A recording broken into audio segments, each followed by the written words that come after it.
Whether you're brand new to these conversations or if you've been engaged in food system work for decades, I hope yesterday's discussions left you inspired to either join or continue the fight to effect positive and lasting change and to pave the way for a better, more socially responsible food future. Today, we're going to continue the summit with 2 additional panels, as well as an exciting keynote address by author and SRAP board member, Austin Frerick. Our first panel discussion covers the topic of utilizing data for food system advocacy. Our second panel is going to explore opportunities for working together and amplifying voices to achieve large-scale food systems change. I hope you'll be able to join us for all of today's events. And again, if you can't, we'll get everything up online so you can catch up later. With that, I'm happy to introduce our first panel's moderator. It is SRAP's own Cole Dickerson. He serves as the manager of SRAP's Water Rangers program. His passion for environmentally and socially responsible food systems grew out of his love for carrots and snack peppers, he says. While studying environmental sciences at the University of Virginia, he started working for a student-run organization that offered CSA shares for students. He recently graduated from the University of Colorado Boulder with a master's degree in sustainable food systems. Cole is driven by the understanding that we all benefit from a healthy environment and systems that are socially just. And with that, Cole, I will let you take over. Thanks, Sherry. I really appreciate it. That was an awesome introduction, and welcome everyone to day 2 of SRAP Live. Yesterday was full of some really great conversations and discussions and information, and I know today will be the same. I'm really excited to be leading this panel, utilizing data for food systems advocacy. So data may seem like a complex topic. It could seem big and scary. We're here today to tell you it's not. At the most basic level, data are facts and statistics. They're collected together to tell a story. In this case, the story of our industrial agriculture system. And with that understanding, we can use it to make decisions on how we eventually will get to a socially responsible food future. So to give you a little bit of an idea of how SRAP uses data in our work, as Sherry mentioned, I am the Water Rangers program manager. I work with Lynn Henning to teach communities how to monitor water quality in their area and what to do with the data that they collect. Understanding where water pollution occurs is really important for getting effective action taken to hold industrial livestock operations accountable and build movements to eventually achieve what we want to achieve in this work. Another really, really great thing that we do, we have our own GIS specialist, Donald, in-house. He's created the GIS portal that I'll put a link in the chat here shortly. And if you go and look at this portal, it's the first of its kind GIS mapping database to combine all of this different data and information in one place. You can see where CAFOs are, see where these facilities are in the United States. You can see where impaired waterways are. You can look at demographic information. You can really put all the pieces together to understand how this system is impacting humans, impacting the environment, impacting our communities. And it's a really great tool. So with that in mind, I do note that there's just so much really great work outside of our organization, and that's what we're here to talk about today. We have a really great group of panelists that will be discussing some of their work with data in food systems advocacy. So a quick run through of our panelists. Ethan Duke. Aqui dos jornalistas Ethan Duke. Ethan Duke is the co-founder and director of Missouri River Bird Observatory. Daisha Wall is the community science manager at CleanAIRE, North Carolina. Yanqi Xu is the investigative reporter at Flatwater Free Press in Nebraska. And Kasey Neiss is director of research and data activism at FrontLine Farming in Colorado. So I want to pause here and note what some of you may be asking, what can I take away from this conversation? So I asked each of our panelists to go through some of their work and identify some best practices that the audience can take away to use in their data work, whether it's collecting data or sharing data. We see it in so many different ways. So that's something to note here. And I encourage everyone who is involved in data projects, whether it's collecting water quality data or sifting through CAFO violations at the regulatory databases online, write in the chat what you're doing. We'd love questions. So add any questions to our Q&A. We'll hopefully get to them at the end of the panel. And another reminder for all panelists to speak slowly for Spanish interpretation. Stop that. So without further ado, I would love to introduce our first panelist, Ethan Duke. He grew up in rural northern Appalachia in western New York State and near the headwaters of the Genesee River, which was once home to the native tribes of the Iroquois Federation. After serving in the U.S. Air Force for 4 years, Ethan discovered his passion for bird watching while stationed in the UK. And upon returning to the U.S., he earned his bachelor's degree in wildlife management in 2006 and eventually founded the Missouri River Bird Observatory. Ethan's passion for technology and GIS systems has led to MRBO compiling the most comprehensive bird data set of spatially explicit locations of birds using Missouri's most imperiled habitats. And as a testament to the diversity of experiences in our work on this event today, he has recently brought this expertise to food systems work. He helped to collect and analyze data to understand the amount of animal waste from animal feeding operations in Missouri watersheds and how that animal waste is impacting those watersheds in Missouri. So to start us off at the ground level, Ethan's going to share about this project, how it was developed to creatively and compellingly show the impact of animal feeding operations on watersheds in Missouri. So I'll pass it over to you, Ethan. Thank you, Cole, and thank you, SRAP, for having me here. I'm really excited today to be able to contribute in some small way, to helping find solutions to these challenges that, if you've been listening to the panels from yesterday and through, are like some of the most challenging aspects of our disastrous food system. And I believe every single one of us here, every single one of you participating has some ability, some skill set, some unique talent that you can help harness for this team, and we can do the work that it takes to make for effective and efficient advocacy. So as Cole mentioned, my expertise is in that niche of data collection and analysis and geographic information systems. I just cannot overstate how rapidly technology is changing right now, largely due to AI. And this can have a profound impact on our efficiency and our efficacy in our advocacy work. So from an example to my work that Cole kind of hinted at, my organization, which I co-founded with my partner, Dana Ripper, we began working with ranchers through the National Audubon Society's program that is now known as the Audubon Conservation Ranching Program. Basically, it provides a market-based incentives for good stewardship.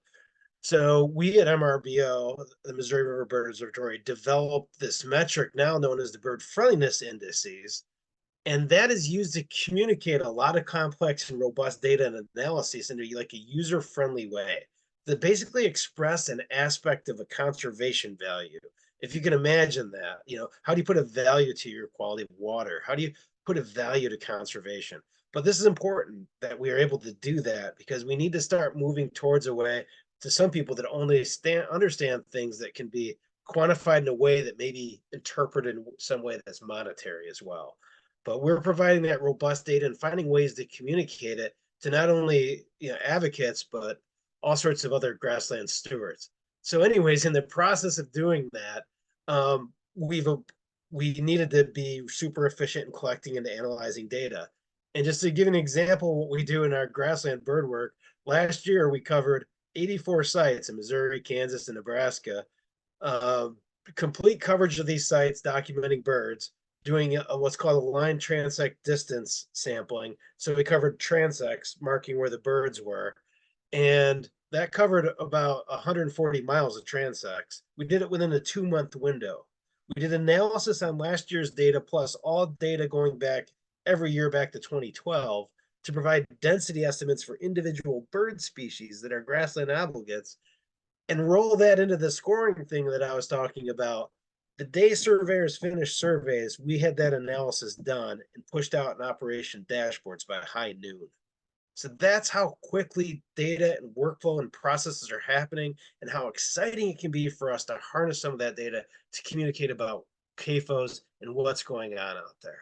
So I just want to give a big shout out, because I just started getting into this type of advocacy and this end of the food system with CAFOs and watersheds a couple years ago. And it's a big thanks to SRAP, especially Ashlyn from SRAP, who's been an absolute rock, knitting together friends from the Missouri Coalition for the Environment, I heard from yesterday, as a variety of other folks that are on the ground, county alliances, neighbors, people that have been fighting this fight for far longer than I have and have far more knowledge than I.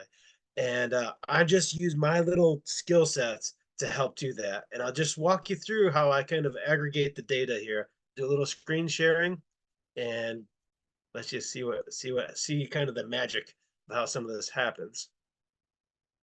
So some of you may be familiar with GIS systems. Basically, don't pay attention to too much noise if you don't know it. I want to draw your attention to, of course, that's a map of Missouri, but down below into the workflow here. These things are just like little steps and processes that are now automated, where I can import data from anything from like House districts or Senate districts, HUC units of watersheds, any sort of geographic boundary. I can pull that data in and start beginning to measure the area within it, those sorts of things. Then at the same time, import our NPDES data, which is our DNR data on permitted CAFOs. And within those permitted CAFOs, for instance, you'll often see that there's different animal unit metrics. And so we'll say, this is how many animal units we may have of chickens, how many laying hens, how many broilers, how many swine under this weight, over that weight. Well, once you know those numbers, this is free public available data. Once we pull those in, and then as I mentioned earlier, I could use a little bit of AI, and I coded out a calculator that will calculate the amount of waste per animal unit if given the animal unit types, and we can calculate the amount of waste per facility. And then we can begin to quantify that number within districts, within watersheds, however you do that. And then later in the process, I pull in the US Census data and then compute the amount of human waste, because oftentimes there's, well, how about this human waste? Well, first of all, we know human waste is treated, but also people aren't aware of the scale of animal waste compared to human waste. So we can pull in census data, aggregate that, estimate the amount of waste there, and then calculate that out and push that to any sort of geography, like I said. So I've done it in a few different ones. And what that, I don't know if Cole will put the links in the chat, but I have them handy too. I can copy and paste them right in the chat, but I'll show you kind of what the end result looks like when we end up doing that. So here is an exploration of our HUC 8-level watersheds in Missouri, which is known as the sub-basin watershed scale size. And within that, I've aggregated and counted out and then pushed into this operation dashboard so that you can interact with the data. So let's go in and say Northern Missouri here, select this whole watershed, and then the data will populate for the amount of waste within that watershed from CAFOs versus human waste.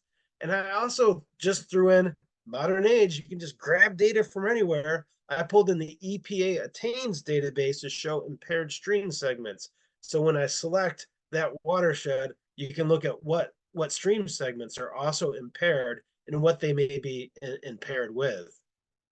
which is a variety of different things ranging from E. coli to chlorine to all sorts of things here. But you can imagine as you're trying to communicate to somebody about what's going on in a watershed, these are easy to do tools for somebody in the GIS field and good data as long as you have the right people telling them what data you want to display. And here you can see what's going on with this watershed. All these yellow dots are CAFOs. So you may have some indicator that those two things may be connected, right?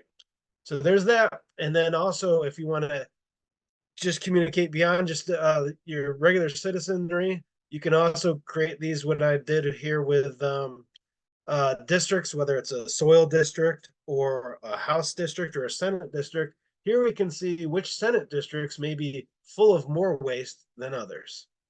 And so here we have amount of the same sort of statistics plus a comparative chart to see what's going on. And this can be quite compelling when you have a legislator that doesn't really know what an aquifer is, let alone what may be happening with the extent of waste within their district.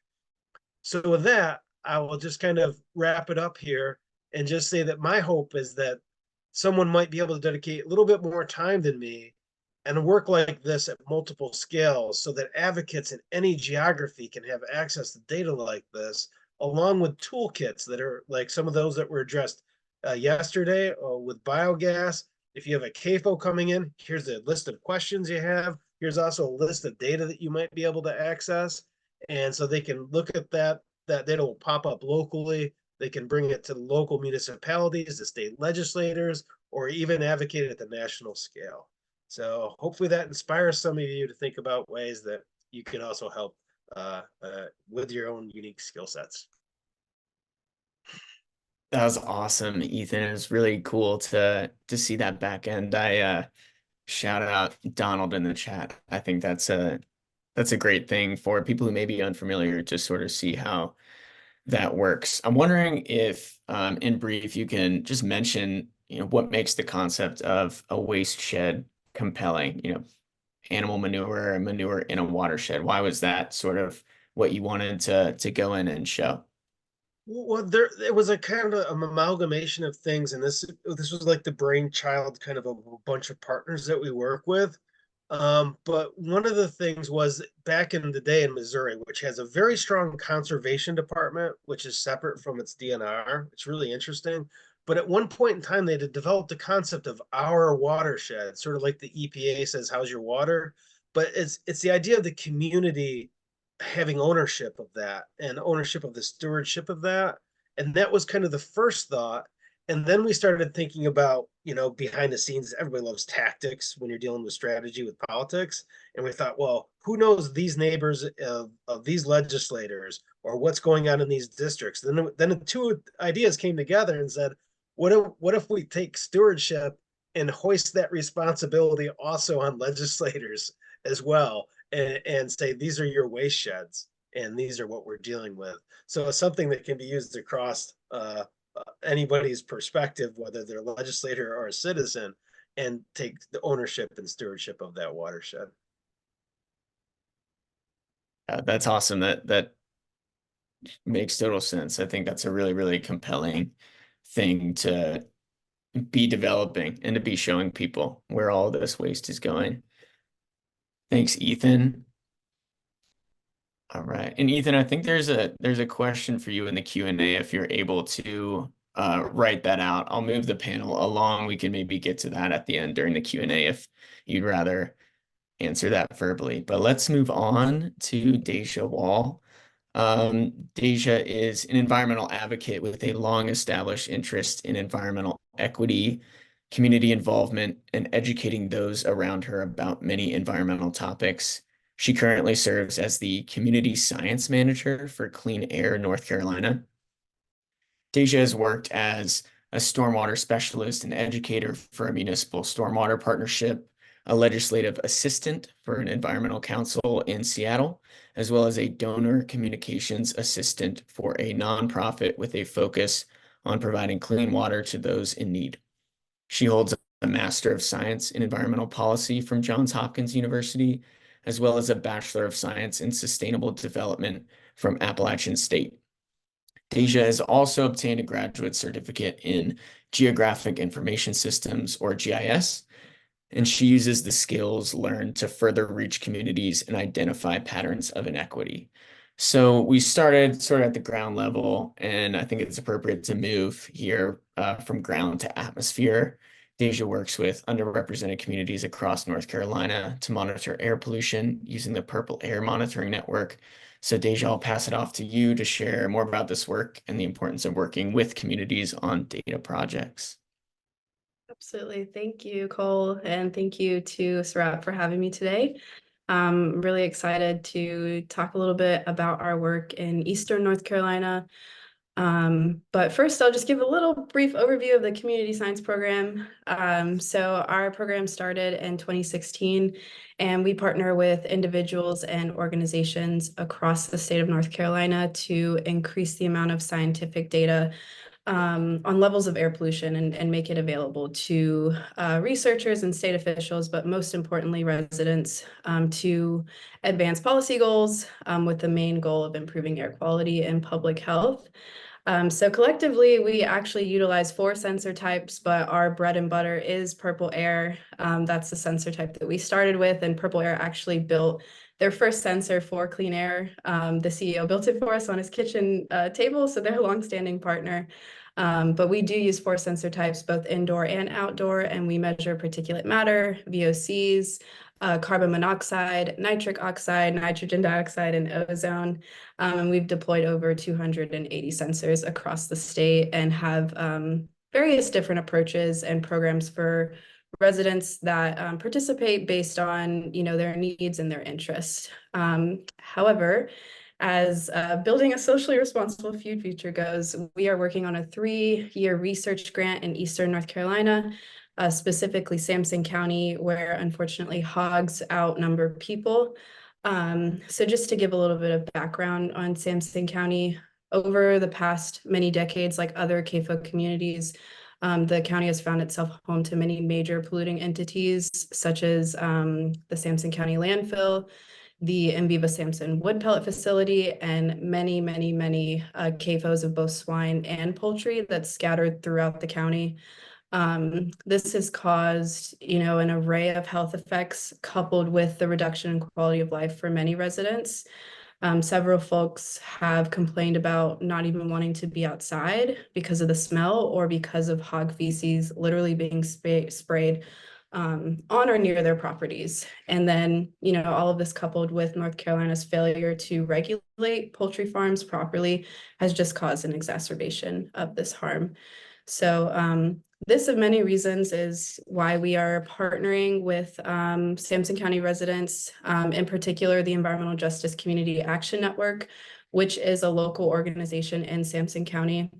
They're our main partners, and the main project objectives are to establish an air monitoring network to address all of these environmental justice implications caused by the cumulative impact of air pollution. So residents will host Purple Air sensors and engage in data collection through, they'll help us inform the study design and the implementation, which we have already begun. So we've deployed 29 sensors thus far in Sampson County.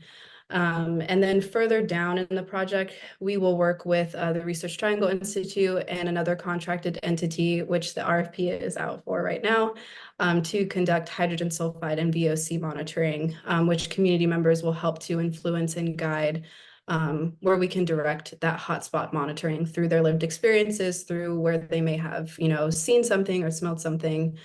And then amongst all of this, we will also be doing clean air education, as well as technology and advocacy training to facilitate understanding of the data that we're collecting and to consistently keep folks involved, and just to, generally increase agency and general understanding. But yeah, our ultimate goal is to, with all of these efforts, we will motivate changes to the local and state policies related to major sources of air pollution and just CAFOs in general in the county. We're really excited about this project. This has been a long process of building up community trust, building up community contacts. And yeah, we finally have the capacity and the resources and the funding to work hand in hand with community members. And we've really hit the ground running. So just to be mindful of time, I'll stop there because I could go on and on. Awesome. Thanks, Daisha. I want to dig in a little bit to sort of that last thing you said. You talked about, the intentionality of building trust with communities and working with communities on these projects. So can you dive in a little deeper into how CleanAIRE works to contribute to data justice through these initiatives, and maybe like what data justice is? Absolutely. So yeah, oftentimes, community members or environmentally impacted residents, they find themselves subjects and not the beneficiaries of data that's taken in their very own communities, let alone really experience or are part of the processes in which bring about political or social change from the data that's being, collected around their lived experience. So this is what data justice really tries to get to and to solve. And that's a major reason why data justice is a framework that we use to ensure that information and knowledge is available to everyone, so that we can continue to follow up and provide education, access to resources, but also learn from community members themselves, because they are the experts of their lived experience. They are often the experts. They know much more than we do in terms of what's actually happening in their communities. I have a GIS background. I think mapping is so important. But sometimes, breaking down community experience to like the tract level or the block level is not really going to give you the full picture. So community input is very, very important. So yeah, it's a framework that we use. And it just ensures that we can continue to follow up and provide those access. And it allows us to look at data very differently, including the power, the politics, the accountability, and most importantly, how we build and maintain trust with our most impacted communities. So we do this through several ways, and I'll try to keep it brief, but the most obvious being, the sensors that we provide, all of the sensor types that we use. The data is available on a public platform where folks can go to the maps themselves, see their data whenever they want. But if, recognizing that some people don't have time for that, I also provide monthly reports to environmentally impacted communities that host our sensors. And we use that through our programming. So there's a code that we created. You put in the sensor index and it spits out this report that gives out daily averages for the month. We also have an emissions reporting form where folks can, just report on the ground experiences, whether that's through smelling something, seeing something, experiencing an adverse health impact. And that allows us to connect, both the qualitative and the quantitative piece of what people are experiencing on the ground, especially when it comes to particulate matter, because it's so variable. And so it's hard to understand where these sources might actually be coming from. So having that community experience and that data and them reporting really helps to connect those pieces. And then lastly, I'll briefly mention a project we're working on, which we're really excited about, but we're building a data dashboard. It's a 2-year project. We're like a year and a half in. And our stakeholder groups, we have 10 stakeholders, and they are all from environmentally impacted communities, and they're helping to build this tool, because we recognize that there are a lot of GIS mapping tools. Again, they are really great, but sometimes the basic user doesn't even, they don't know how to navigate through some of these tools. And the tools are intended for, these communities half the time, but some folks just don't, it doesn't come as naturally if you don't maybe have experience in operating maps, creating maps, things like that. So we are creating a dashboard for and by communities. They're informing the usability of it. They're informing the type of data that we're putting in there, all sorts of things. So yeah, those are just some examples. Awesome. That's very helpful, and I think such an important part of the data conversation that historically has been overlooked is how this work impacts the communities that we're actually working within. So I appreciate you expanding on that. Great. So let's move on to Yanqi Xu. I'm really excited that you're here, Yanqi. So Yanqi is an investigative reporter at the Flatwater Free Press. Nebraska's first statewide nonprofit newsroom. She's written extensively about nitrate contamination in Nebraska's groundwater, which earned 2 national journalism awards. And she is a graduate of the University of Missouri-Columbia. She has previously reported in North Carolina, Missouri, and the District of Columbia. So the media is such an important piece of all this. It's an important tool for advocacy and data sharing through storytelling. So Yanqi's going to share about the process of using water quality and CAFO data in Nebraska in her investigations and what attendees can learn from that work. So I'll pass it off to you, Yanqi. Thank you for the introduction, Cole, and thank you, Ethan and Daisha, for sharing insights from the projects you've worked on. I found it really, really informative.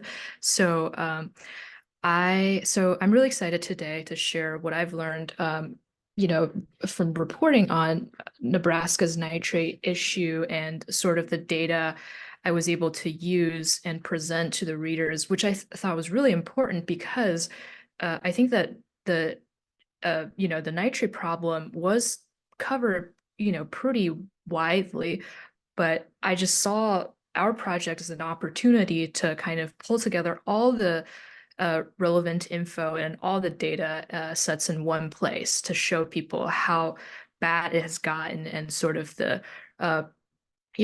gaps in our regulatory system that contributed to the nitrate issue we're facing today. So just to give you a little bit of background, Nebraska, like 85% of Nebraskans actually rely on groundwater as their drinking water source.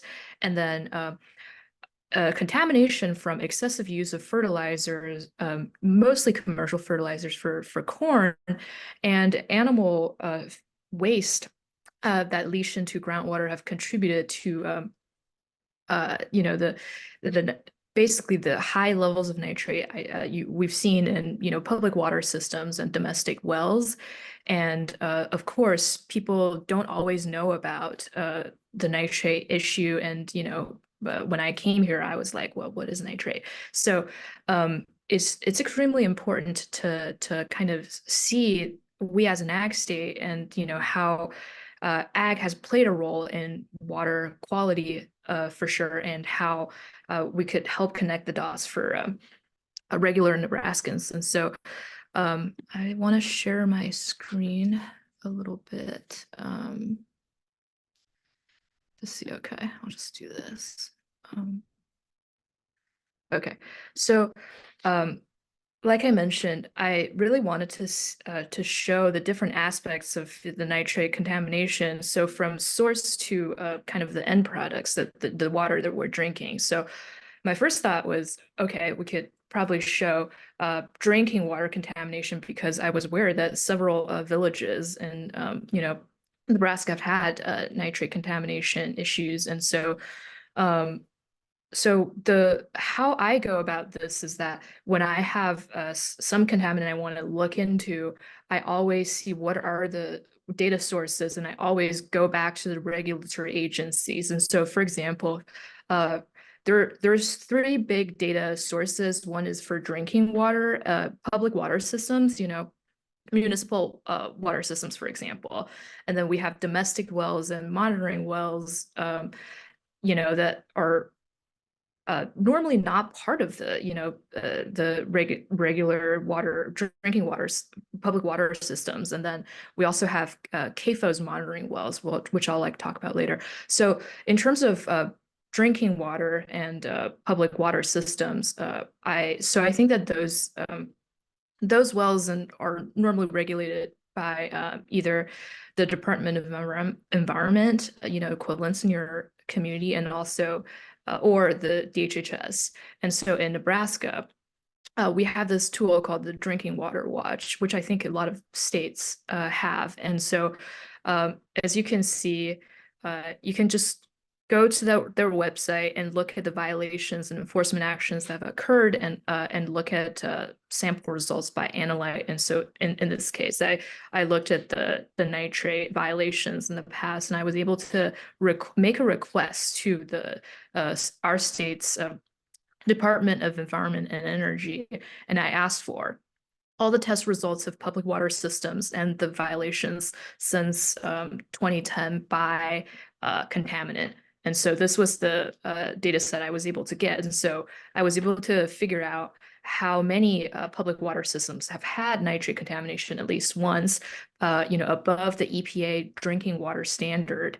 And then I was able to see if there were municipalities that had multiple nitrate contamination, in the past, and what that could mean for the communities. And so this was the drinking water site for public water systems. And then in our state, we also have a groundwater quality clearinghouse, which contains test results of both monitoring wells and domestic wells for the most part. And then there's some other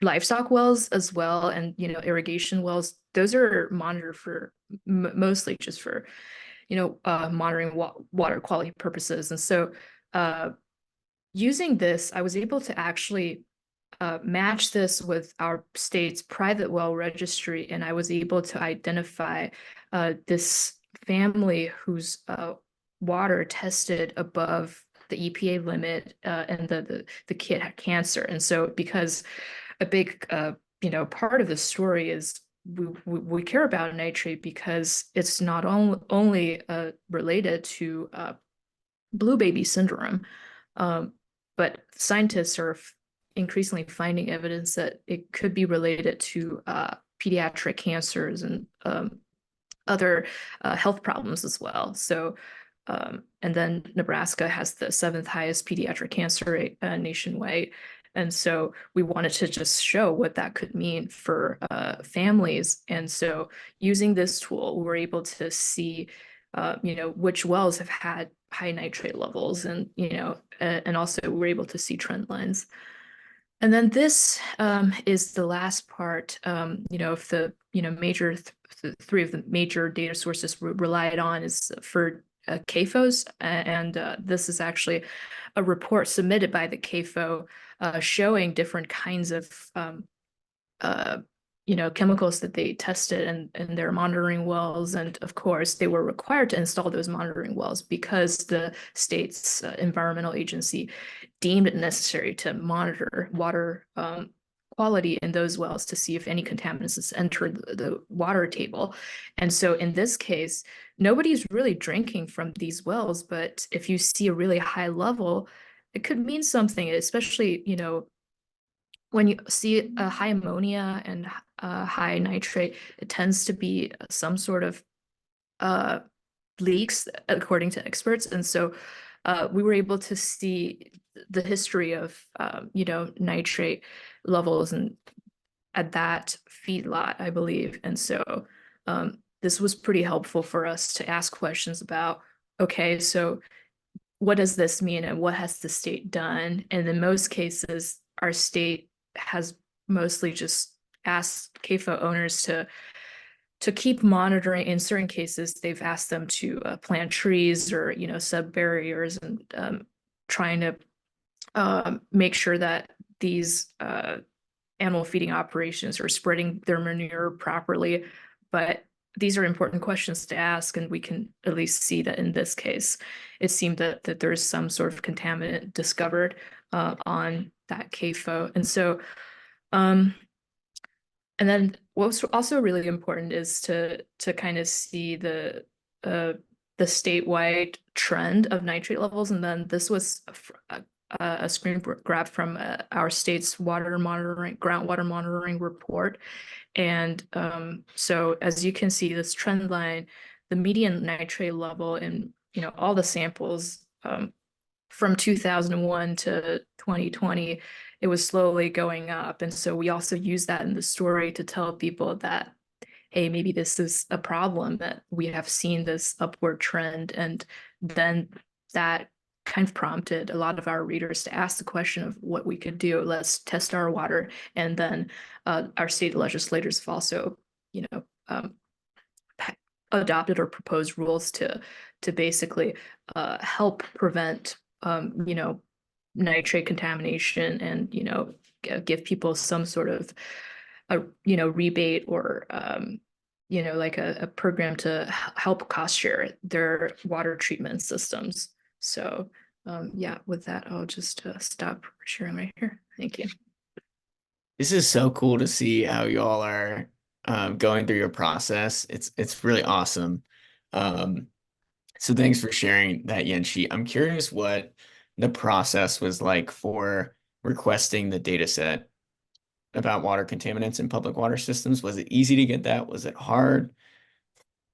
Right. Yeah, it's actually really interesting. I think that for me as a journalist, and this was the first environmental story that I actually reported on, so I didn't really have the language, to basically request that data set, and then so it was interesting because I actually requested other emails and a local authority agency's emails, and I was able to see that he had requested similar data to the NDE, and then our state environmental agency.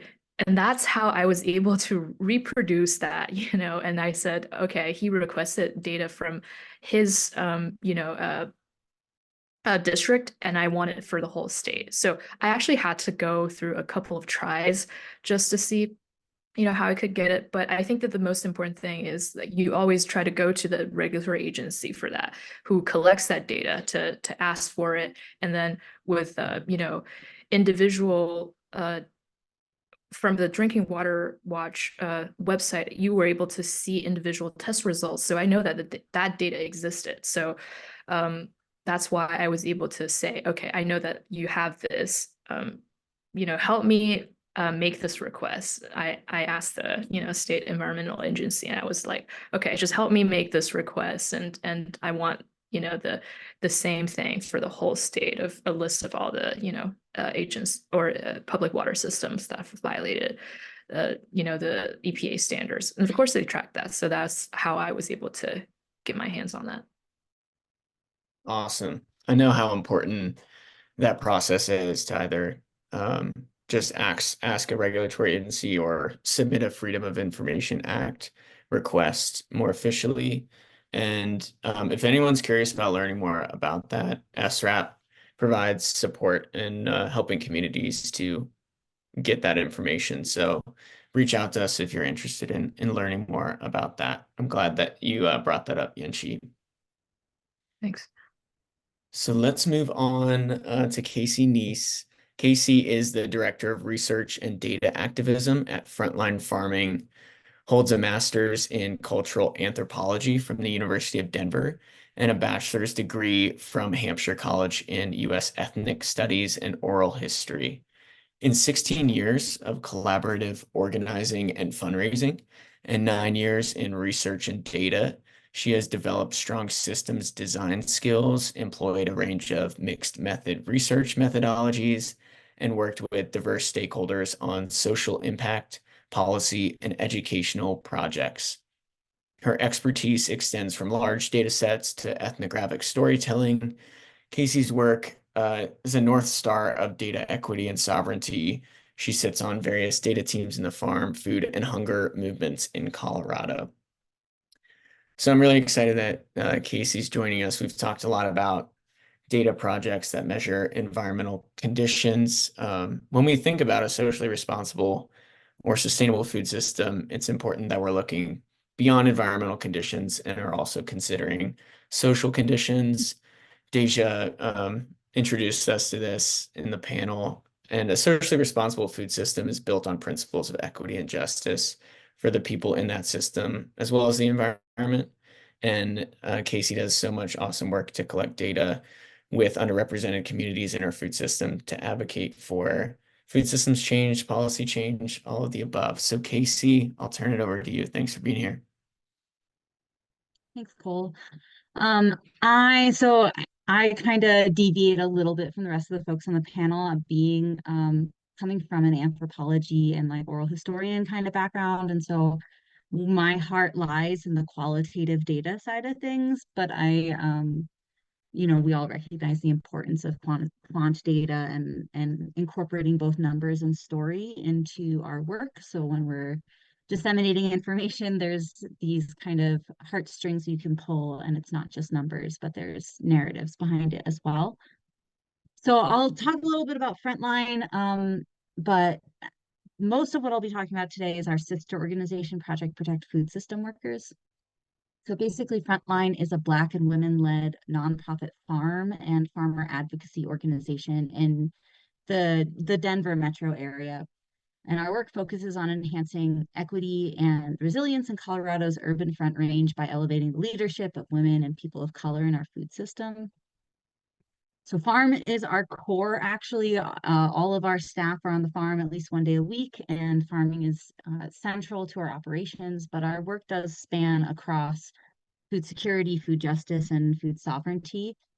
And that piece is how we got involved with Project Protect Food Systems. So in 2020, during the start of that pandemic, we were seeing that a lot of ag workers were being left behind and not included in a lot of the conversations around frontline workers. And so in Colorado, we started a collective movement that has since kind of grown into its own entity called Project Protect Food System Workers. And it basically is an entity that exists to elevate the voices of those who are invisible in the food system. And specifically, our work does center on farm workers and agricultural workers, less so on like meat packing workers, although they are part of our community and we do reach out to them as well. So Project Protect Food System Workers has this program called the Promotora Network, which is essentially promoter network. They're outreach workers that go to agricultural communities and do work directly providing resources and navigational support to agricultural workers across rural Colorado. And these promotoras are themselves from these communities. So their neighbors, their husbands, their wives work in ag, or they themselves have worked in agriculture. We have someone who grew up doing strawberry picking as a migrant farm worker out in California, and now she feels blessed enough to be able to serve ag workers here in Colorado. So I'm unsure how many of you are aware, but agricultural workers are a large gap in data. And so when we set out to start doing this work, a lot of people turned to us and said, well, we don't know how many agricultural workers are in Colorado. We don't have that data. And I started digging in, and the USDA counts through employers counts hired labor, but not contract labor. The immigration will count the visa labor that comes in, but that's the only thing they count. The Department of Labor's census, a lot of farms are actually exempt from reporting in the census and in unemployment reporting. So ag workers aren't well counted there. Same with the Census Bureau and Demographer's Office and National Agricultural Workers Survey, the list goes on. And so there's this gap in government data about how many ag workers are out there in Colorado and nationally and what they're experiencing. So we knew from the get-go that that was a big gap in the data. And so not only were these promotoras out there talking to workers, we did a lot of intensive training around how to collect data, how to do reporting ethically and rigorously with our promotoras. In addition to training them on data collection, we also, we would look at, every month we'd have a monthly meeting, we'd look at COVID data, or later on we'd look at wastewater data, outbreak data from our public health department at Colorado, to talk with our promotoras about like, hey, this is what's happening across the state. If you know of folks in this area, there's a really high COVID count in your wastewater. And so like you should be really focused on distributing COVID tests to the workers in that specific neighborhood. And so we were able to kind of use data to help inform their outreach, but then they also became frontline data collectors themselves. And so we have a lot of kind of field programmatic data. We have some independent survey data that we've done as well. We've worked with the National Center of Farm Worker Health in Weld County, Colorado, to do a COVID community assessment where our promotores were the enumerators for that survey. And throughout this work, we really gathered a lot of information that that helped us move towards policy change. And so on top of agricultural workers being omitted from a lot of statistical data sets by the government, they also were omitted from the Fair Labor and Wage Standards Act, which I might be getting the name of that act wrong, but basically that act that gave us 40-hour work weeks and overtime pay and minimum wage. Agricultural workers as well as domestic workers were exempt from those labor rights. And so we started moving towards implementing a Bill of Rights for agricultural workers in Colorado. And we were getting pushback, right? We were getting pushback about a lot of different things, but one of which was we don't actually know how many workers are in the state. There's a gap in the data. If you don't know how many workers, we don't know how many people this is going to affect. And so we can't like have this conversation around the bill because we don't know how many people it's affecting. And so two things happened, right? One, I kind of dove into USDA data as well as our H-2A visa data and a bunch of other data sets to pull, to create a methodology to estimate the amount of workers in the state. Simultaneously, our promotores were out there collecting narratives and testimony from workers about what they were experiencing. And these workers were experiencing some really devastating wage theft and harm on the job and frontline climate chaos of not having cold water when it's 100 degrees outside in an arid desert climate. And they didn't want to show up to a public hearing and out themselves. They didn't want to put themselves in that dangerous situation that might put their income in jeopardy, put their immigration status in jeopardy, put their family in jeopardy. And so we simultaneously worked with the quantitative data sets that were available to us to gather information of what we knew was the reality of agricultural workers in Colorado. And we worked with our promotores who were able to collect the narrative that backs up not only these are the people, but here's what they're experiencing. And so through that work of kind of mixed method, you know, using public data sets, gathering data with community, allowing community a platform to share their data and their story, we were able to pass a really historic bill in Colorado that not only gave agricultural workers a lot of labor rights that they were previously missing, but writes into law that the exemption of agricultural workers from labor rights is a racist underpinning of agriculture. Because in Colorado, as well as nationally, it's 70 to 90% of our communities who labor in agriculture are people of color. And so continuing to exempt those communities from labor rights is systemic racism. And so this whole process, abbreviated for the time that we have available here, really exemplifies for me why it's important to pull in both narrative and quantitative data when you're presenting to towards public change, towards policy change, to kind of pull at those heartstrings, talk about why it's important. And the one thing I'll share my screen for, just so that we have some visuals for this little bit of the talk, is a community archive we developed. So after we collected all this testimony and information for the bill, I was left with like audio recordings and handwritten transcripts and photos of what people were experiencing out in the field, and it was all stored on my Google Drive. And I felt how unethical it was to be keeping that narrative private and not sharing it back out to the community, because these agricultural workers took the time to share it with us. And so this archive came about as a way to reshare the narratives and the qualitative data that we've collected about agricultural workers and the reason why the bill was needed in the first place.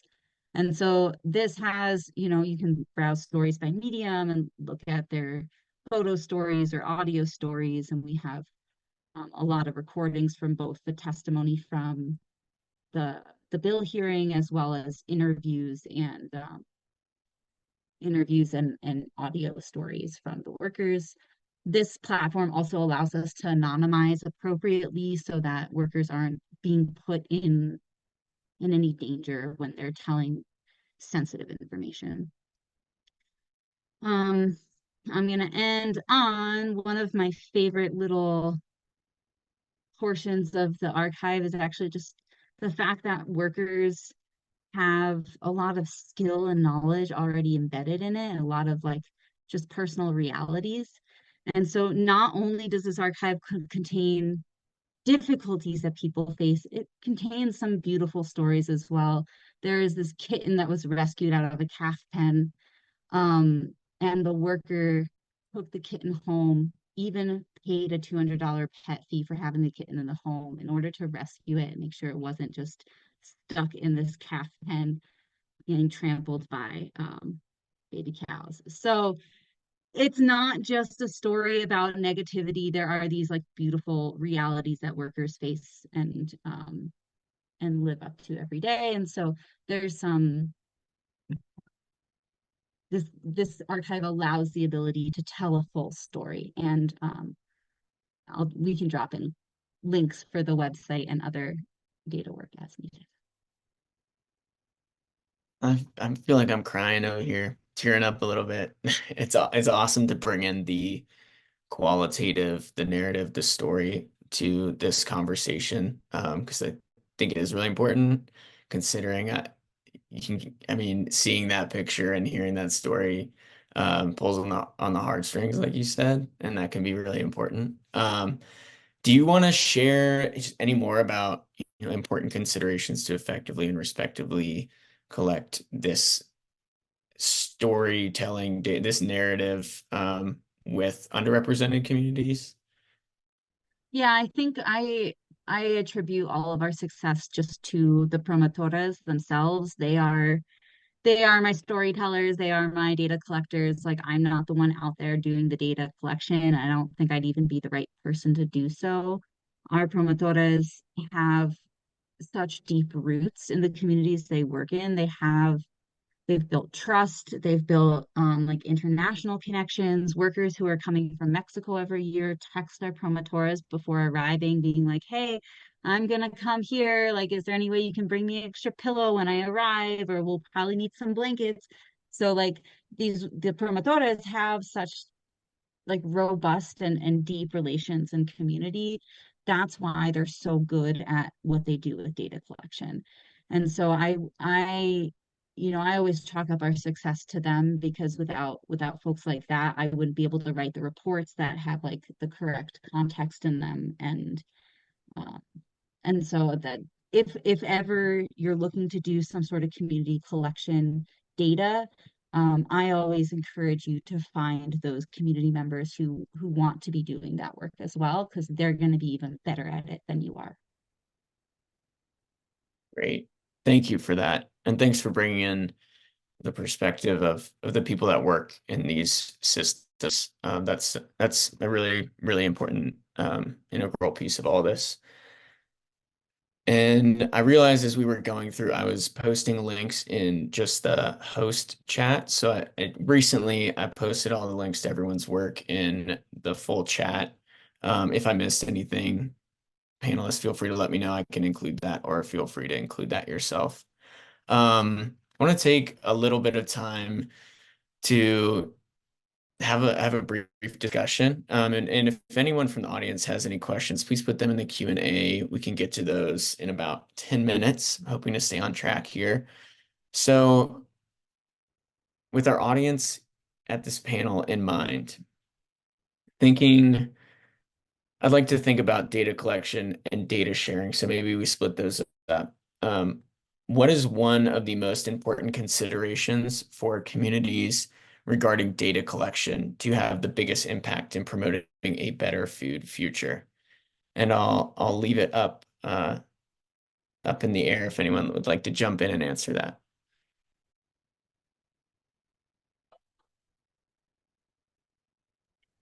I can try. So I just think that it's really important we have like a full data set of like a lot of different test results and wells in our case. And then, but it was also super, super important for community members and to share what they have seen, you know, because I just think that that's just not part of the official data set. And then we were actually able to like learn a lot from it. And then that could also raise awareness for other residents to learn about their own wells and to get their own water tested. So I think that individual stories are really, really important in that way. And, you know, and I really hope that we could have some sort of mechanism to basically let them submit their results, or you know, communicate that with the media, or you know, or have a way for them to present their findings to you know, policy groups or the legislature, for example, in that matter. Awesome.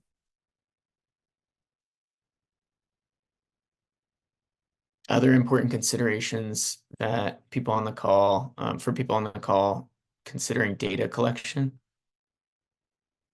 I would say I agree that like that the way it gets collected, the way like making it as easy as possible to receive the data is really important. I think the other thing, the other big takeaway from my learnings is that I follow a lean research method, which means like, you know, make it right sized, make it what you need to be collecting at that specific stage of your research, and don't try to cast the widest net possible.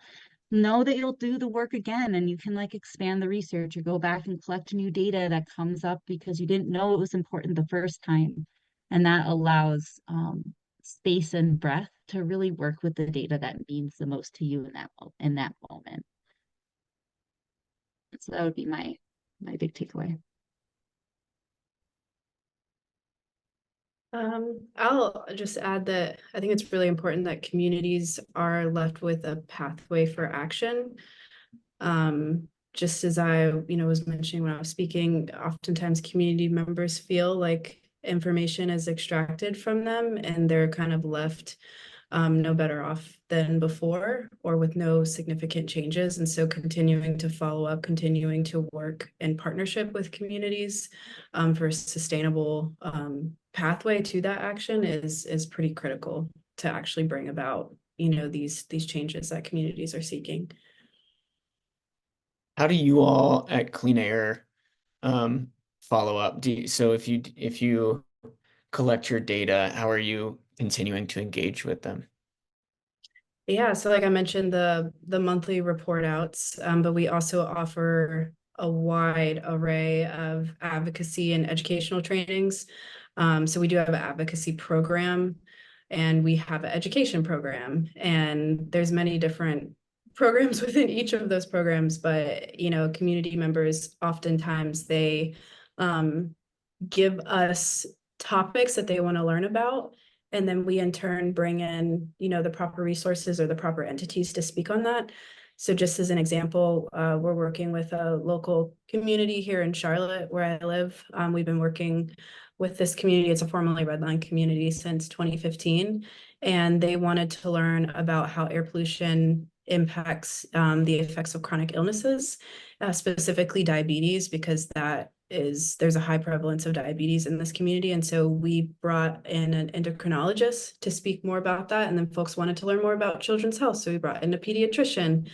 We brought in the director from the health department to talk about resources that folks can, you know, different channels and avenues that folks can use to address a lot of their concerns. And so trying to keep it very localized and relevant to what folks really want to learn about. Or if they don't want to learn anything at all and they just want to continue like a connection or continue to collect data, the community guides every single thing that we do. We never go in and say, you know, this is what we're doing and this is how we're going to operate. They always guide our initiatives. And so I think that also fosters a longer relationship for follow-up and for a, you know, sustainable connection. Great. So shifting to thinking about data sharing, actually sharing the data with a wider audience. Similar question, what is one of the most important considerations for communities regarding data sharing?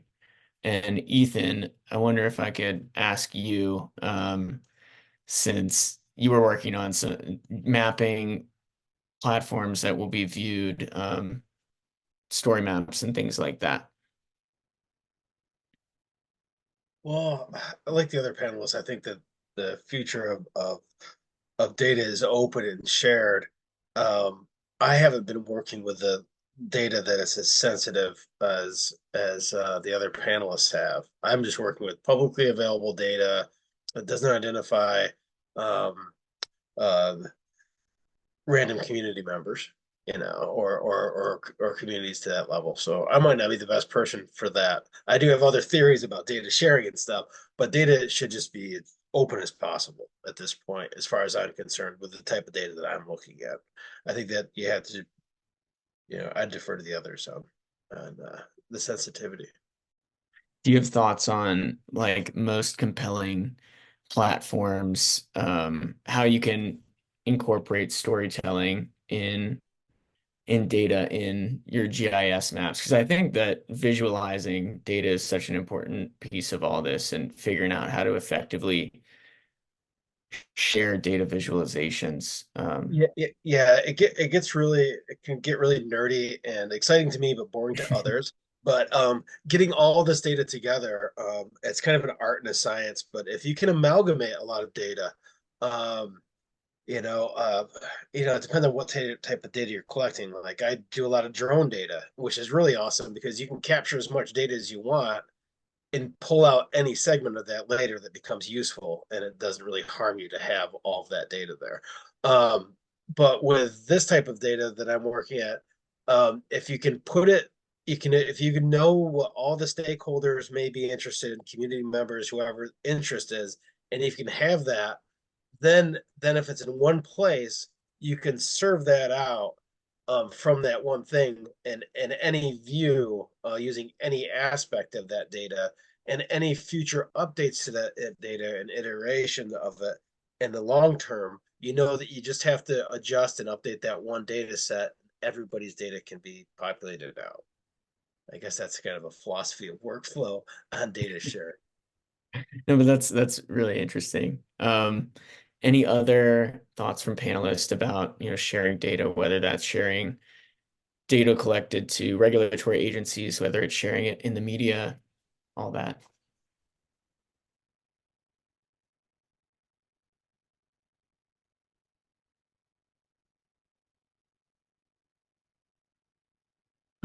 Yeah, I agree. I think that story maps are really, really powerful. And we also, if you look at our story, we also utilize some, the story map form as an intro to show the scope of nitrate contamination in our water. So yeah, I really agree. I think that a lot of it is like using data to tell a story with a narrative, and I think that there are other opportunities for us to kind of zoom in on certain communities as well if we use that format.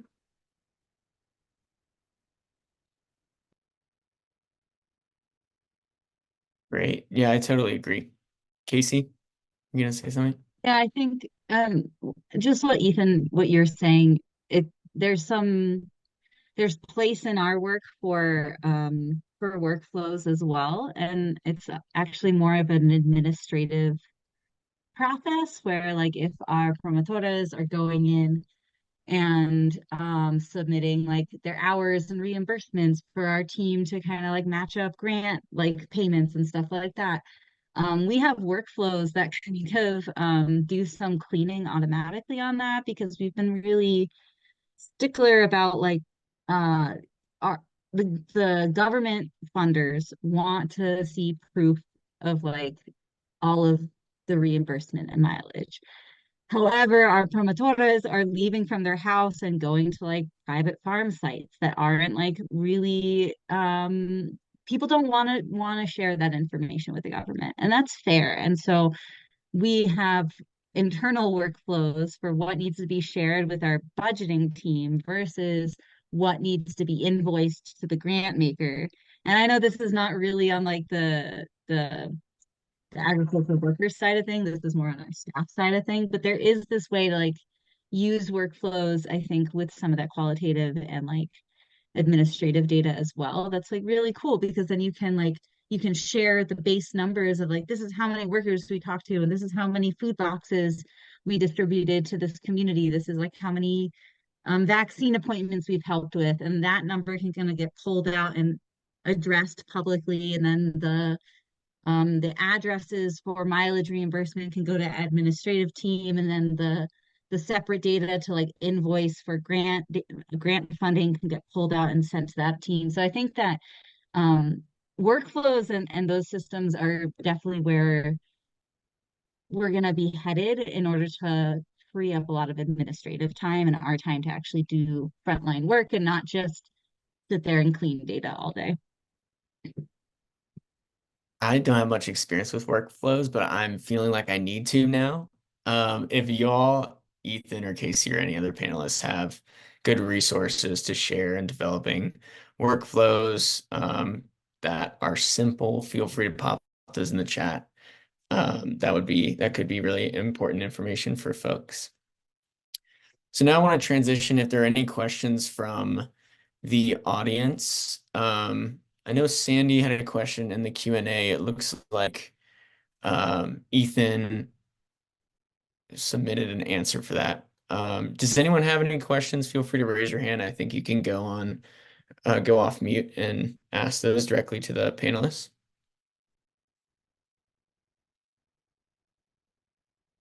You can also put those in the Q&A section. Oh, Sandy, I see your hands up. Go ahead. Yeah, I asked about unpermitted facilities, where they get data for those as well, and didn't get an answer for that because here in the Lake Erie watershed, there is an answer in the chat, I think. did I miss it? I'm sorry. Well, maybe Ethan, you can Yeah. expand on that. I would love to hear about though what her specific example in the Lake Erie watershed though as well. Here they estimate that about 90% of the animals are in unpermitted facilities, and we mostly call them one unders. They estimate that 80% of the animals here are in a CAFO, a medium or large size CAFO as defined by US EPA. So there certainly is some of that is the smaller farms, but the bulk of the animals are in large facilities, and the bulk of those are not permitted. And this so is that why, was, and then this is why the other question, the other question I had was, in terms of Nebraska, I mean, it's awesome. I don't know how many states require monitoring at CAFOs. I don't know of any, I don't know of anyone up here in the Great Lakes, and maybe I'm just uninformed and I'm open to that. But certainly in Ohio, there are no CAFOs that I know of that require any monitoring. So there is no monitoring data. We have stream monitoring data around the CAFOs, which we've done an analysis of by Marquette in Wisconsin, and they estimate that every time you had a CAFO, you had 5% DRP to the watershed, to the streams. But that was rejected pretty much by EPA, although it's now been published. So we've asked them to reconsider it, but it's really hard to do that. And so I'm jealous of Nebraska having monitoring. Maybe they require it in the permitting. I don't know how many other states do that. Maybe that's something more of us need to ask for. I doubt that we'll get it. Yeah, there's a real push for non-accountability. I guess I'll just start off by saying this is why it's so this is a great meeting, and to have input for people like me that know how to use certain tools, have input with people with knowledge like you do. And I knew that we needed to, I think that's a great question. We need to look at these unpermitted facilities. And I think just the concept of quantifying that, being like how much is within their landscape is permitted facilities, and how how much in our landscape is non-permitted facilities. I mean, just having that knowledge alone is a step in the right direction. We don't have any way of knowing that right now that I know of. I think we may be able to look through production records, maybe USDA Ag Census, and kind of back trace it to try to figure out how many how many animals might be there based on production metrics. Also, I know that there's people out there pre-training deep learning models to look at satellite data and remote sense data to look for barns in association with lagoons to help generalize that. As far as the permitting thing, or as far as the accountability aspect of monitoring, I think a lot of us are in that same boat. And Missouri, our DNR has a lot of regulatory capture right now with our Clean Water Commission, which was mentioned yesterday, that needs to, we need to do something about. We also need to do a better job of whomever is doing stream teams work, and that needs to be able to help communicate their data and their findings so that can kind of be scaled out. I think your questions are right there. This is what we need to do. I think collectively we need to come up with a strategy to be able to identify all these sources, not just the permitted sources. So I'm open for suggestions and ideas on how to do that as well. Just so you know that we did have EWG do the satellite data, and that's where the unpermitted versus permitted information I'm quoting comes from. The NELPC did it. And the other gap that I'm seeing and I'm hearing from everybody here that maybe we all should be looking more at is nitrate in wells in proximity to CAFOs for drinking water. And I know Isaac Walton League has a program out there that they're starting with this. And I think that data, because I don't know that we're ever going to get the governments to require the CAFOs to put in monitoring that we'd all absolutely like. But if there was more testing of drinking water in areas over time, especially if we were able to show nitrate levels changing, that could be a game changer. Yeah, it definitely could. I agree with you completely. I mean, getting accurate and consistent comprehensive data is extremely important when we're talking about these nutrients that are nutrient pollution likely caused by industrial livestock facilities. Are there just let me add one more comment. One other thing on the ag census issue, we've done a pretty thorough analysis of all the states around the country on ag census, and where we found the most gap is on the layered chickens. Almost 40% of them, from what we can tell, are not reported. In a state like Delaware, where they only have 3 counties, not only are they not reported by county because of the de-exemption in the NASS rules, they're also, the state of Delaware, if you look at layered chickens, has 0 chickens reported and for layered, and that's absolutely absurd. So, and I think Kansas was another big one we found, and there were some other gaping holes, anyway. Sandy? Yeah, that's a great point, and seeing these big gaps that we need to fill. Are there any other questions? I know we have a couple minutes left, so I just want to make sure. Sandy, is that data available from EWG on the remote sensing results? 100%.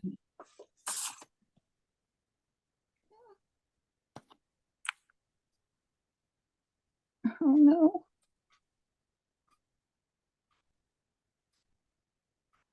I see your comment in the chat, Kathy. I'm sorry. Yeah, can you ask that again? It cut out and I don't know what happened to my machine.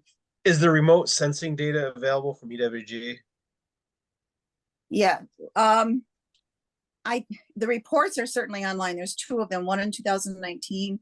If you just do EWG, CAFOs, Lake Erie, whatever, you'll see 2 reports, one in 2019 and one in 2022. And it'll give you the data. The stuff from Raft and Meyer at Wisconsin and whatever, where they did the downstream continuous monitoring, I think we can also get a hold of that. They did a ton of spreadsheet data showing the increases over time based on the satellite data, because that's where we have most of our stuff coming from. That's great. From the Awesome. All right, well, we're coming to the end of time. If there are any further questions, feel free to post in the chat and we can try, or the Q&A, we can respond to those with text. And just thank you all for your engagement. Thank you to the panelists for your willingness to spend your time at this event and share about your work. That was really awesome. To everyone who's wondering about getting the resources we shared, we can definitely follow up with everyone and provide links to all the panelists' work and any other important information. We encourage people to learn more about this work and talk more within your community about this and how you all can start collecting data. If you're already doing it, how you can do it to really achieve some systems change, some positive change in your area. So with that, I would like to turn it over to Sherry. And thanks again, everyone. Really appreciate all of you. Thank you, Cole. That was an amazing conversation. I really appreciate the panelists and you for kind of exploring all of the power of data and also the stories that go along with that data. So I appreciate all of you for joining us today.